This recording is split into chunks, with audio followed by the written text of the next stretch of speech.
সন্দেশখালীর ঘটনা টাকা দিয়ে করানো হয়েছে এমনই অভিযোগ করেছেন পশ্চিমবঙ্গের মুখ্যমন্ত্রী তথা তৃণমূল কংগ্রেস সুপ্রিমো মমতা বন্দ্যোপাধ্যায়। এবার সেই বক্তব্য নিয়ে খড়দহে সংবাদ মাধ্যমের মুখোমুখি হয়ে রাজ্য বিজেপির মুখপাত্র তথা দমদম লোকসভা কেন্দ্রের বিজেপি প্রার্থী শিলভদ্র দত্ত বলেন, মুখ্যমন্ত্রী প্রমাণ করে দিন যে টাকা দিয়ে এমন ধরনের ঘটনা ঘটানো হয়েছে। এছাড়াও তিনি সন্দেশখালীর আন্দোলন নিয়ে এদিন ঠিক কি বললেন শোনাবো আপনাদের।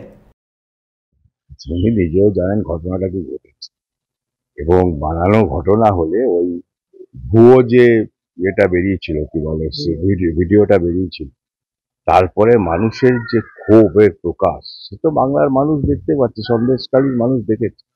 এখন জোর করে পুলিশ দিয়ে তাদের অ্যারেস্ট করিয়ে ঠেকিয়ে দেওয়ার চেষ্টা করছে। এ তো হয় না, এটা চলে হয়ে যায়। সন্দেশখালীর মানুষ বুঝিয়ে দিয়েছেন প্রতিবাদ কাকে বলে। উনি সামলাতে পারবেন, ওনার হাতের বাইরে চলে গেছে। ওনার পক্ষে সামলানো সম্ভব নয়। সন্দেশখালী কেন, সারা বাংলা জুড়ে এই জিনিস শুরু হবে।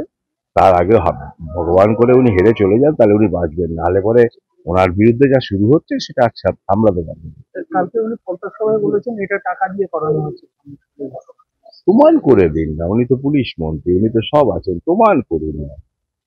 টাকা দিয়ে, আর ওনারই মন্ত্রী, ওনারই বিধানসভার সদস্য এবং ওনার রাজ্যেরই মন্ত্রী পার্থ ভৌমিক একটা টিভি চ্যানেলে বসে বলছেন যে ওখানে অনেক তৃণমূলের নেতাকর্মী আন্দোলনের সঙ্গে সামিল ছিলেন, এবং দায়িত্ব নিয়ে বলেছে। উনি বলেছেন, হ্যাঁ আমি বলছি ওখানে অনেক তৃণমূলের লোকেরা ওই আন্দোলনে সামিল ছিল।